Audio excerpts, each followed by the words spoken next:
And we are live. Hello, Nico. Hello, Nico. We are live after Hi, this Meir. speech. Yes. How are you? Very good. Thank you. How are you? Very good. So good to see you. And you're in Peru. And I see it's Yes, cold in yes. Peru. Is that correct? Oof. Yes, yes, yes. We Yeah. started with lots of cold since last week. Ah, wow. Yes. Wow. You're in the Nice. other side of the world, right? Yeah, but also cold. We also Also have, cold. I'm in Cape Town and it's also cold. But I love it. Yeah. Yeah, so I'm So very what? excited about this interview. Me too, Marcel. Hello, and who do we have here? I see. Denise is here, and some other people. So nice, nice to see everyone. If you are online on Facebook, you can start a watch party. It will help with the promotion, and I promise you, we are going to have fun and amazing, unbelievable data. So Nico, Yes. sure, I don't have any idea what he's going to talk to me about, but Oh yeah, I I, do. I do. okay. No, So, I don't. Meir. I know you do. You do. I don't. Yes. So, Okay, so so talk- Mayor, we did a course. I just to put every one on the in context. Me and my wife Denise did a course with you last December yeah. that really blowed our minds away. Really changed our perspective on lots of things we regularly believe, Mm-hmm. and our life really changed from that moment. That was a very special, Wow.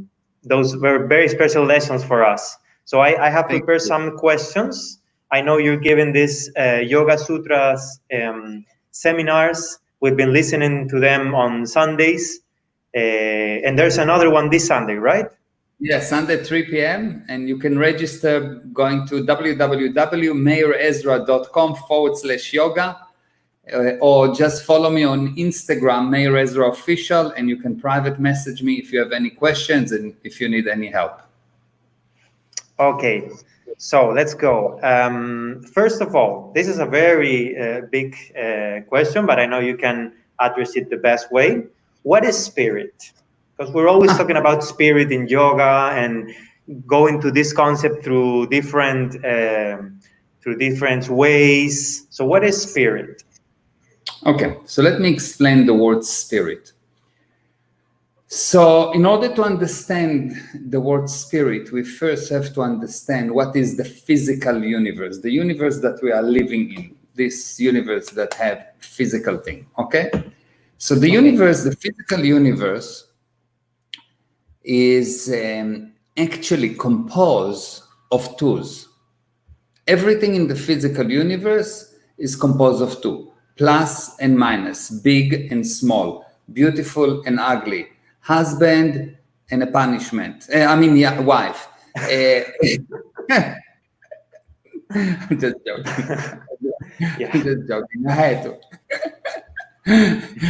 So husband and wife, there's always two. This universe composed of two. Nothing in this universe do not survive alone. Nothing. You cannot have one. There is not one. One do not survive alone in this universe. For something to be in this universe, it has to be composed of two. Now, Okay. since everything in the physical universe is composed of twos, it means that the beginning of the universe started with two. And then there was more and more two because it's composed of twos, yes? Like if a Yes. cake is composed of flour and sugar, let's say, then Mm-hmm. if you go back, you'll find one pieces of flour that has been produced and one pieces of flour that composed of two, and one pieces of sugar that composed of two. So if you go back, you will see that the physical universe is composed of two. So we Okay. can say that the start of the physical universe was two. Now, what does the word start mean? The word start, actually, the definition is was not here before. So when I Okay. say iPhone started in 2007, it means it was not here before. Yes? So my relationship Yes. started with my wife in 96. It was 86. It was not here before. Okay? Does it make sense? Okay. Okay, good. Yes, agree. Excellent. So if we have a starting point, and the thing which mean this is the point that it starts, and here we've got things that compose of two. So what created the two cannot be composed of two because it was not here before. The word start mean was not here before. Are you with me? Okay. Yes. So what created the two do not compose of two. This is something that you Yes. really have to think about. So when you think about the physical universe, you think about things that compose of two. And when you think about the spiritual universe, is anything that do not compose of two. It can compose of 1, of 0, of 72 divided by 7. Maybe, I don't care. Right now, what I know is not composed of two, which means it does not adhere to the laws of the physical universe. Because I Okay. know that what created this iPhone was not an iPhone because iPhone was not here before, yes? What created the iPhone is not an iPhone. What created the physical universe is not the physical universe. If you can get your mind around that, you will see that the spirit, the definition of the word spirit, is this thing that is not composed of two, but has the ability to bring about any twos. I'll give you the definition. It's a creator of the twos. Exactly. It's something that do not compose of two, but can bring two. So if we can call anything that composes of two something, so we know that in the physical universe we have all kind of things. So the physical universe is composed of something. We can say that the spiritual universe, the universe that created the physical universe, is a universe of nothing. Nothing means do not compose of something. It's not a something. It's not composed of two. Yes. Okay. Now, once you understand that, you immediately understand all the mistakes that people make, and you can see that people don't know what they're talking about when they say my spirit. You don't have a spirit. You are a spirit. You have a physical universe. You have a body. And when people say, well, I'm doing a spiritual work by using energy. The spirit don't use energy. The physical universe uses energy. The spirit create energy, brings something out of nothing. The spirit, when someone says, I'm going to learn spiritual study, the spirit do not learn. The spirit no. Because it's the creator. Do you understand? It's the creator. So by listening to what people say, you can understand the level of misunderstanding they have.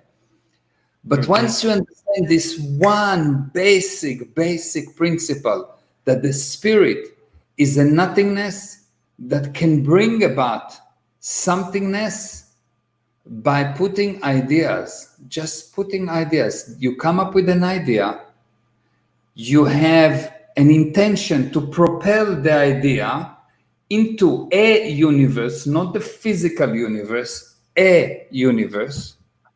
And later on, from that universe, which is your own universe, you take that particle that we call at the moment admiration particle. Admiration particle is a particle that composes from everything, from a whole potential, plus and minus, but do not have continuation. It's your own universe. What's happening in your own universe have no continuation. You put it there, and if you start to think about something else, it's not there. Yes? So it's not a physical thing. Yes? So your own universe, and when in your own universe, you consider that there is something in the physical universe, you take this admiration particle and you separate them to plus and minus, and you put it into the physical universe, and now you have a physical universe. Okay. Now, I'm basically telling you a whole book about what is the spirit in 2.5 seconds. So you want to watch, rewatch this explanation and maybe draw it, and yes, draw it will be good thing, or simply join one of my webinars. You can actually learn about the spirit and how it goes by going to meirezra.com/yoga replay. And here in that place, you can actually see the first 2 sessions of the Yoga Sutras, and it explains everything about the spirit, about the different universes, how it works, how you control it, etc., etc. And by the way, you learn also how to make money as a side note. Just because I'm Jewish, so I always teach that as well. That's great. That's great. Yeah. So, spirit is that thing that brings about things from the spiritual universe into the physical universe. So Yeah. all we need to do, you were saying, is, bring ideas. If we bring ideas, we are being spirit. Yeah, the spirit can do only one thing: put out ideas, nothing else. The spirit has no other capability. It can bring ideas. Those ideas, when they are propelled by intention, are this admiration particle. And those admiration particles are so amazing because they don't have plus and minus. They're not affected by the physical universe. So if you are in the physical universe and you have a problem, all you have to do is to put admiration. How do you put admiration out? You are willing to win and lose with the same level of enthusiasm. When you, as a decision, make a decision, I can win and lose with the same level of enthusiasm, at that moment, you put admiration, and admiration, take this plus and minus, bring it into something that has no continuation. And when it has no continuation, you are creating rather than being affected by your own creation.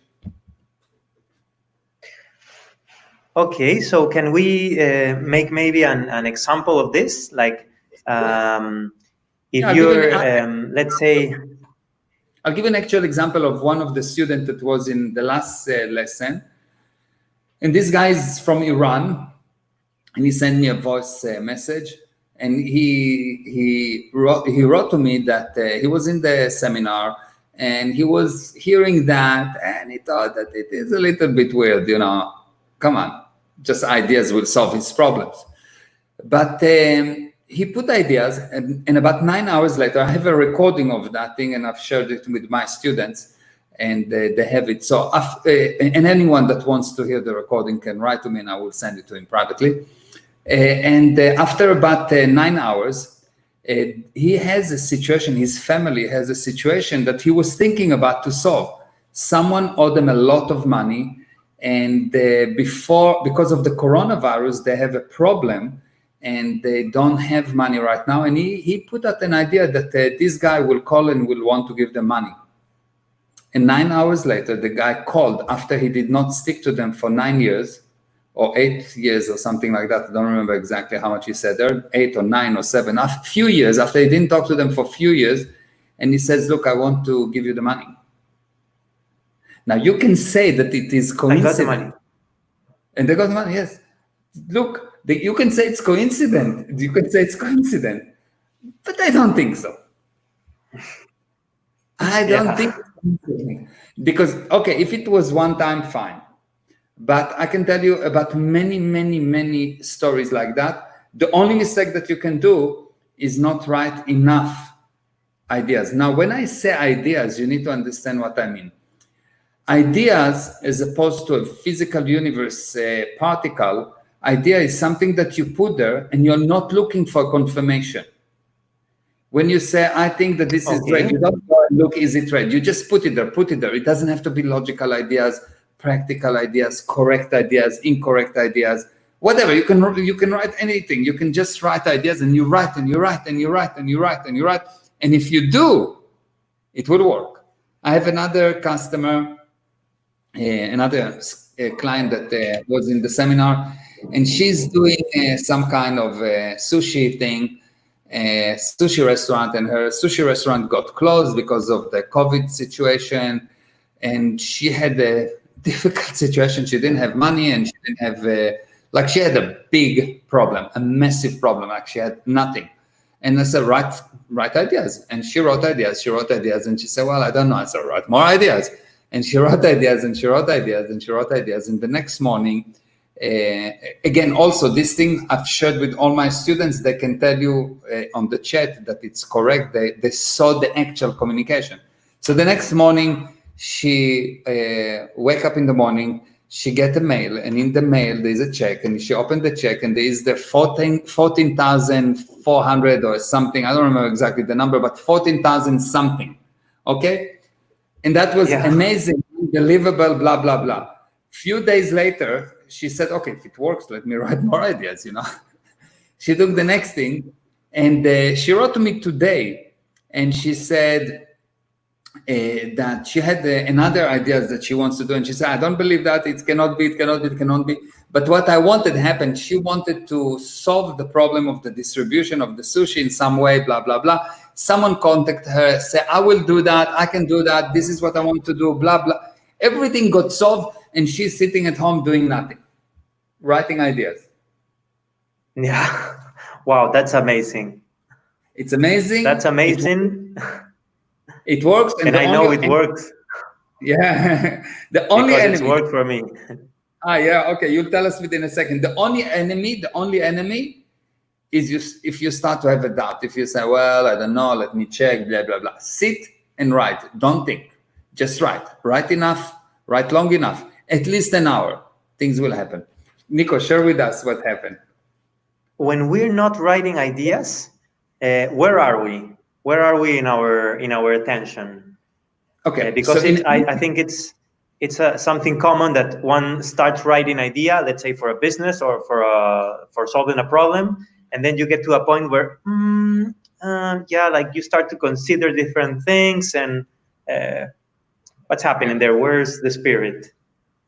Okay, so at any given moment, what's happening? You have the spirit, okay, and the spirit have a body, and the spirit have a mind, okay. So we have spirit, body, mind, and there's one more piece that is called entities. So we've got all of these things going together: spirit, body, mind, and entity going together, and they're not totally in alignment, okay. Okay. Now, when the spirit put out idea, the body, the mind, and the entities do whatever the spirit says. The spirit is the boss. There's no argument. You say it happened. Okay. The moment that you stop putting out ideas, and I will explain later why, what happened? You become insane. What does it mean, insane? Insane is not doing the same thing over and over and expecting different results. That's the definition of tenacity. Doing the same thing over and over and expecting different results, it's tenacity. Insane is actually attention stuck in the past. When your attention goes into your memories, into your mind, you become cuckoo. The more you use your mind, the less able you are. You are as useless as you use your mind. You are as useless as you use your mind. I know it sounds weird, but if you will fully understand the mechanism, you will see you are as useless as you use your mind. Why? Because when you use your mind, you can only rely on the past. And the past is defined as the sum of all your limitations, because anything that happened, if you take a child, he has very, very little mind in comparison to an adult, and he's born and he has endless future because he has no limitation, he has no past. So anything can happen. As he grows, he accumulates more and more and more and more and more past, and this past for him is laws, and the more laws you have, the more limitations you have. And one day you decide that this is what you can, and you are shy, or you are not shy, or you can do 20 push-ups or 50 push-ups. You define for yourself the limitation by your past. What does it mean, beginner's luck? Beginner's luck is someone that do something without looking at his mind. That's Without all. knowing what he can or cannot do. He doesn't know what he cannot. He doesn't have a past. So he has an excellent result. Beginner past, excellent result is someone that is willing to say, the hell with the past. I create the future by ideas alone. He had an idea, he did it, boom, bingo, he's got it. So anytime you don't put ideas in, any person that convinces you that you don't know, anyone that tells you that anyone or anything other than you is the source for what you know, is actually your enemy. If your mom and dad and say, well, you need to learn, because if not, basically they told you, you cannot know. And at that moment, you become useless. The more you accumulate data, the worse you get. Because learning is not a process of adding data. Learning is the process of removing data. Now, of course, there's a lot to understand about every sentence that I'm saying. Every sentence is a book. And if you want to understand fully, and if you want to learn how to use you to bring about the life that you want and not some kind of a substitute, then you need to join the seminar that I'm doing, which is, by the way, totally free, extremely free. But if you've been listening up to now, you know it's not going to be easy. It's free, but not easy. And it will require for you to change everything that you already know. Yes, because you don't know those things. This is something that someone gave you. Things that you know, you bring result with. And you need to know that any area of your life that you don't have result is an area that you actually don't know. Any area of your life that you don't have the expected result, if you don't have as much money as you want, if you don't have as much happiness as you want, if you don't have the best relationship, if you don't have what you want, you need to report to yourself that you don't know. And if you got to learn and someone teach you what you already know, he's teaching you the wrong thing. The only thing that you will learn is not by adding data, by deleting what I call fake reality. Fake reality is a piece of information that when you use, it doesn't bring you the expected result. It's a piece of information that you are 100% sure is true, but when you use, it doesn't bring you the expected result. That's what you need. You don't need more data. You need less data and more you. So maybe that's I found something very similar about this on the Yoga Sutras. This is relating to your last seminar where you were talking about Sutra number 2, which is I think it's the most common to hear among yogis. About yoga is like restraining the moving of the mind or the whirlwinds of the mind. So is this the mind you're talking about, the experiences we're checking in our minds? If we can restrain them, we can... How much nonsense there is there? Once you start to restrain, you're in effect. If I push against you, you push against me. If I restrain you, you push and I push. At that moment, I'm affected. At that moment, it's not the spirit.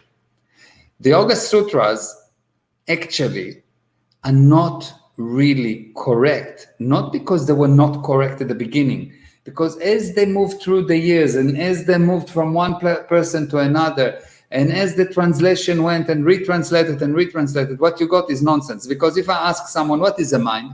Define for me the mind. Where is it? Where is it? Show me a mind. When last did you see a mind? Where is the mind? And how can you restrain a mind? If I restrain a mind, I get counterforce. So I'm not dealing anymore with spirituality. And what is the actual definition of the word yoga? And what is the actual purpose of the Yoga Sutras? And what is a sutra?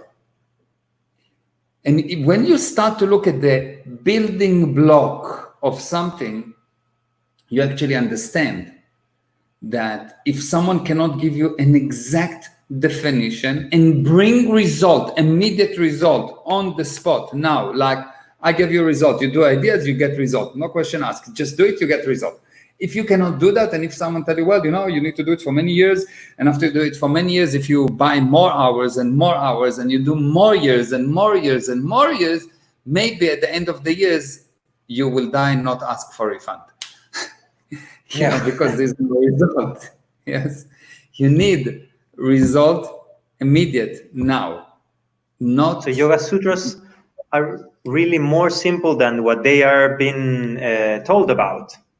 Of course, if it's not simple, whoever said that, well, how do you know that someone knows something? For him, it's simple. So if someone tell you it's complicated, you need to know this guy don't understand anything on the subject. You go to a doctor and the doctor tell you, well, this is complicated, run, find a different doctor. Probably your grandma will heal you better, yes? If the guy thinks that if you know something, you will think that it's simple.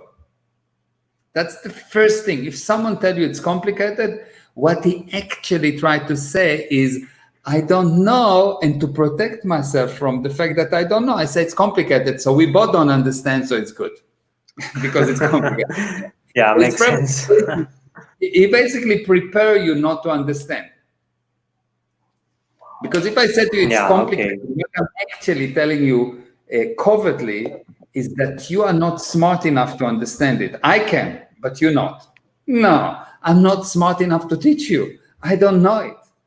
If someone tells you something is complicated, he is lying to you. He does not know. Number one, if you know something, it's simple. Number two, if you know something, you can predict the exact time the result will come. And number three, once you start to apply my suggestions, the suggestion of that person that worked, you will get an immediate improvement. Not in 7 years, today, right now. If you don't have an improvement from what you're listening right now, from this Facebook Live or wherever you watch it, Instagram or wherever, or YouTube, if you don't get an immediate improvement somewhere right now, what I'm saying is bullshit. Don't continue to listen. You understand? Yes. Because when someone teaches you, if he actually a good teacher, how do you know that someone knows? He thinks that it's simple. He can predict the time. He can predict the result. And when someone teaches you, in order for him to actually be a teacher and to know that he actually know how to teach, he can explain it to a 6 years old. If I know something and I cannot explain it to a 6 years old, I don't know. Then what I would do, instead of saying, well, I don't know, what I would say, you have learning disabilities. There's no such thing as learning disabilities. There's only teaching disabilities. My job is to teach. If you don't understand what I say, I am useless, not you. And that's a big shift in the whole education viewpoint. That's only that will bring result. There's no such thing as learning disability. There's only useless teachers, only teaching disabilities. A good teacher can take everyone and can bring into understanding. You can see I had last week 200 people on the class, and I had many questions. Every single person up to the last one got to understanding. They understood. Yes. And even if I needed to go back and explain it in this way or that way, I could. Why? Because I know what I'm talking about. But if I cannot get everyone to understand, and I say, well, it's complicated, then basically what I'm saying, I don't know. Really, that's what it is. I don't know. Yes. There's something I want to ask you about being interested or being interesting. I like to hear that a little more. I've been listening to your podcast about this, and I think this may be related to emotional states. Okay, good.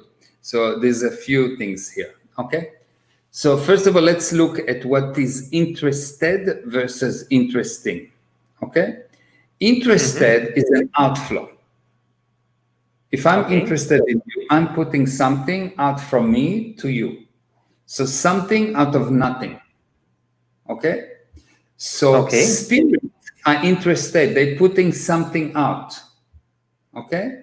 Minds are interesting. They want to get things.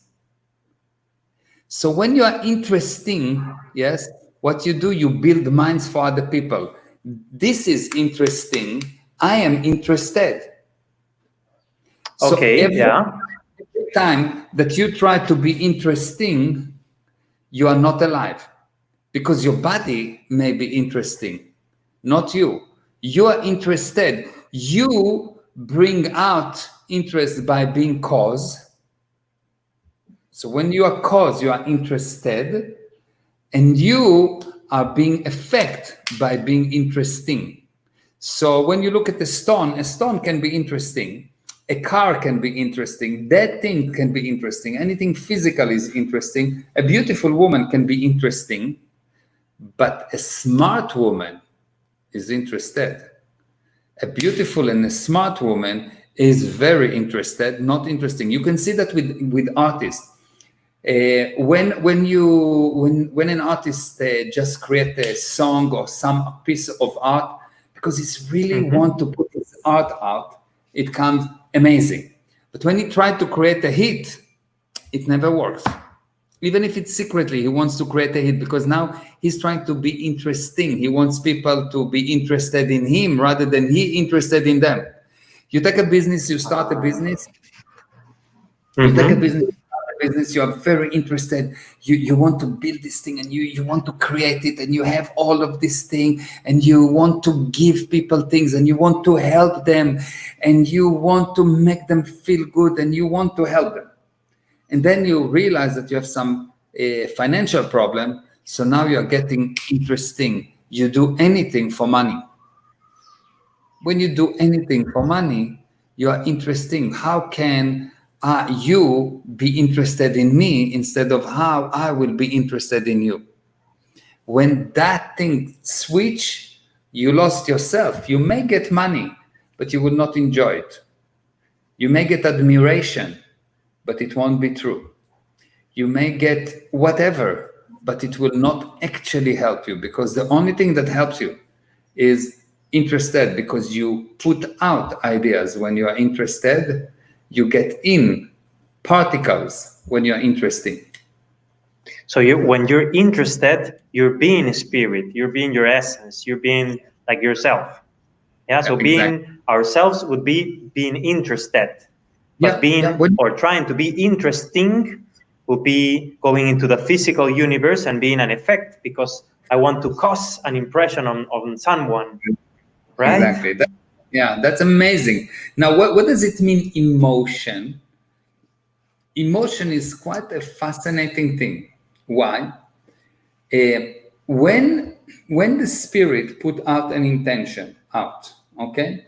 So it's supposed to go from point A to point B. It wants to create some kind of effect by being interested. So you creating an effect, okay? Yeah. If on the process of going from here to there, there is a very beautiful lady, and you put your attention into here, and as you go towards that beautiful lady, someone tell you, your wife said, don't look. So you start to argue with your wife. And then your friend tell you, why are you listening to her? And you go like that. What you created the wave. And that wave is emotion. Emotion is your handling of motion. When the motion is direct, you don't have emotion, you have result. When the motion is not direct, you have emotions. So emotions are actually your handling of your motion. Wow. Okay. Can you go Wow. directly from point A to point B and be the creator? And what you get there when you are the creator, you get love. What is love? Love is the urge to be together for no reason at all. When I take point A and point B and I just got to here, I want to be together for no reason at all. I don't have all these detours. So actually there's no space between us. That's love. The urge to be together for no reason at all. And anything other than that is emotion. Emotion, that anything is that is not love is emotion. And people think that emotion is love. Love is not an emotion. Love is a spiritual state.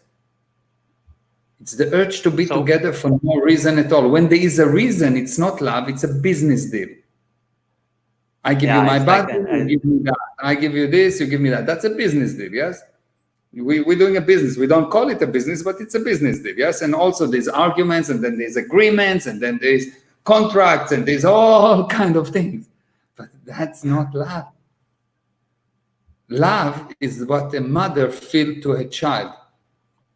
Unconditional. She wants to be with him for no reason at all before he was born, regardless of what he's doing. She doesn't love his action, she loves him. She can get pissed off with his action, but she still loves him. Yes. So Right. difference. So if, let's say, I want to write something and I'm very interested in writing this, but at some point it gets, I get stuck. So I go into my phone, and then I say I'm gonna get some coffee, and then I'm gonna, so, I'm in this emotion trying to deal with everything, and at the end of the night when I finish and I get there, I'm exhausted, but I feel like, oof, liberated or happy because I finished. So it's important to report yourself that you did something, that you got something you wanted, right? Yeah. So once if you go like that, you start to do something, and you will go through a lot of things. What you will have something, but your competence will be very limited. The more emotional you are, the less competent you are. The more emotional you are, the less competent you are. Did you see that someone that gets angry, he's not very competent even in throwing a punch? If you argue when you are angry, after that you think, I should have said that, and I should have said that, and I should have said that, because when you have emotion, you are not competent. Competence is the result of being able to go from point A to point B without any distraction, like directly at no time. That's competent. When someone is really competent, he's doing things accurately to the point. He doesn't have any But when you're not competent, you go all over, and most of the time you don't actually arrive. So if you produce something after you went through all of that thing, what you will produce will never be a good result. It will be okay maybe, but not real result, not good result. Good result come from competency. Good result go from A to B without going through all the detours. So something in life, please. So in life, what you want to do is to remove the distractions. That's the first thing. And then realize that you put the intention. And once you put an intention, don't let anything stop you. It's your intention. You put it out, boom, bingo. So something that really helped me in my way understanding your teachings and what we were studying together is the actual concept of success. Something that I never thought about. I mean, I've always said, like, yeah, you shouldn't measure your success for what society says, but I never come to realize who puts who defines success, which is actually me. So what is very important is to report yourself every little improvement until you become successful. Yeah. So that's very true. Success, the definition of the word success, I define success as the sum of all validated improvements. Yes. So yes, this is failure, and this is success. So you improve and you improve and you improve and you improve and you improve and you improve and you improve. You just say to yourself, I improve, I improve, I improve. You report to yourself, you report more and more and more and more improvement, and in one moment you become successful. So up to this middle point, you are still not successful, you are a failure. But at one moment, there's this thing that, boom, you are successful, and it's immediately. And in that moment, you don't want to be successful, you are a creator. You are creating. An area where you became successful in, you're not trying to become successful again, because you're already successful. If you know how to write, if you successfully write, you don't try to be successful in writing. You already know how to write, yes? So you can say that success, Yeah, you can say that success is the target only for failures. So for as long as you want to be successful, you actually admitting that you are a failure. So that's why you're not looking for success. You're looking for improvements. You're looking for improvements. Every time there's an improvement, you report to yourself.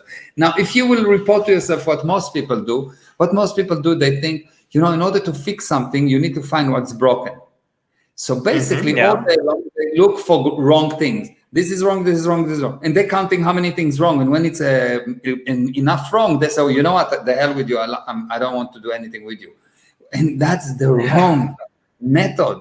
The right method is success is the sum of all validated improvement. If you find in your child what's right about him, he will become right. If you find with your husband what's right about him, he will do right. And if you find what's wrong about him, he will never improve, and you will get worse and he will get worse. Why? Because when you find something wrong with a person, you are interesting, you are not interested. Because you are interested. Yes, okay. Because interested is creation, interesting is effect. So when I say you've done something bad, I'm interesting. I'm becoming the effect of your action. And the only way to improve is to put out ideas, to be cause. And if you cannot do that, your life will be gone. Why do you think people start to drink, go do drugs, do all those things? Because they did not report to themselves success for themselves, and they did not report success for others. And after a while, the only things that they can do is to stop looking. When they drink or when they are under alcohol, they don't know if it's right or wrong. So they think that it's okay. The state when you are under the influence is a state where you don't look for good or bad. You don't look for good or bad, but on a lower level. So it's a kind of being willing to win and lose with the same level of enthusiasm, but not causatively, but as an effect. So it doesn't work. You understand? No. It's harmonic on that thing. So again, there's a lot to learn and a lot to understand. And the interesting thing that you cannot really understand the spiritual universe before you master the physical universe. And that means a few things. First of all, understanding of the physical universe. So if you talk to you about, I don't know, frequency, there's a lot of people that like to say, oh, I'm looking for good frequency. Explain to me frequency, please. How do you measure frequency? What's the formula of frequency? Just tell me. Before someone can do that, he's just parroting. He heard someone say good frequency, and he said good frequency, and he has some idea, but he doesn't really know. Why? Because he cannot predict the result. He cannot calculate it. He cannot change it. He cannot do anything about it. He just can say, well, I want good frequency. I feel there's a good frequency because someone told him about frequency. The same like someone said spirit, but now we know that there's an actual definition. So what I'm doing that extremely different is I actually get you to know, not to parrot. I don't tell you, well, you need bliss. Could explain to me, please. You need to be a high frequency. Explain. If you cannot explain, if you cannot give me an exact definition and bring result right now with that, you are bullshitting.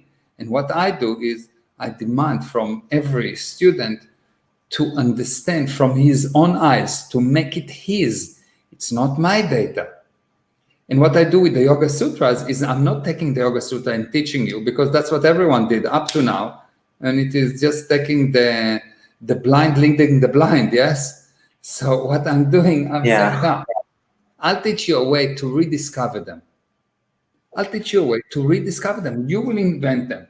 And if we have in a class 200 people, and all the 200 people rediscovering the same Yoga Sutras, probably it means that it's correct.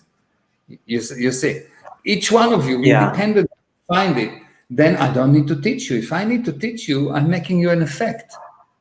I'm interesting. I'm not interested. You get the idea? It's totally different point on life and on teaching and on what's what should happen. Very far from what we know. Yeah, very far from what everyone knows, very far from what everyone do. But it's far, it's one thing, but it's effective. Every person that actually learn with me, which means delete fake reality with me, actually get result. And if you don't get result, I tell my customers, if you don't get result, the moment that you don't get result, tell me, I will either fix it to get you the result, meaning I will remove fake reality. I don't. You get the idea? Yes. So it's a very different viewpoint. It's a very different viewpoint. There's some concept I would like to ask you that is related to being interested or being interesting, and it's the open cycles. I think open cycles are something for everyone. It's a way to define things we haven't finished yet, right? Yeah, it's actually this. You can look at open cycles in different viewpoints. The one viewpoint, which is a simple thing, is you born, you grow, you die, and in between you have an open cycle, and you basically running towards dying to close the cycle. And everything in the universe is start, change, stop. Everything is born, grow, and die. Yes. Okay, so yeah. The more accurate thing will be born, grow, decay, and die. Okay. But it's much more than that. And maybe what we should do, we should keep this subject for the next lesson, because that subject alone can take probably half an hour just to get an idea of how an open cycle get created, why you cannot close it. How can you close something? How can you stop something in a universe that always change? How can you stop? Cycle of action is start, change, stop. How can you stop the universe the change? It's impossible, no? Yeah. Something does not make sense. How do you do that? Something is missing. So next lesson, how about that? Next interview, we'll do another one. Okay. You'll talk to Amit, we'll do another one, and okay? Yes, good. Yes, let's do it. Thank you everyone for listening. We see a lot of people, Marcel and Ronen and Swapna and John Swazinski and Paz and John and Tressa and Dolly, yes, and Monica. And I saw, I think, John Perro as well. And so there's lots of people on Instagram, and I'm sure people on Facebook. Please share the recording of this interview and like it and comment, because it's valuable and it will help a lot of people. It's really going to help a lot of people. And you watch it again. I promise you, you will watch it again. You will see there's so much for you to learn from it that you didn't catch first time, because what I'm teaching you is really powerful, because every time you go over it, you delete a little bit more fake realities and you become more clever. What does it mean, clever? Clever is the ability to recognize truth. That's my definition. Clever, the ability to recognize truth. So the more you will watch, every time it will be after you remove some fake reality, so you can recognize more truth. So you will see more in what I've said. Okay. That's all for today, Niko. Yes. Thank you very much. Thank you for Amit and Swapna for organizing. Yes. And thank you for everyone. We'll see you on Sunday. Yeah, and we'll see you on Sunday. And everyone, Sunday, 3 p.m. Eastern Standard Time, 9 p.m. South Africa time, 10 p.m. Israel time. Join me at meirezra.com/yoga. It will be the best thing you've done for yourself. And that's all. Thank you. Bye-bye. Thank you. Bye-bye. Niko, bye-bye. Let me just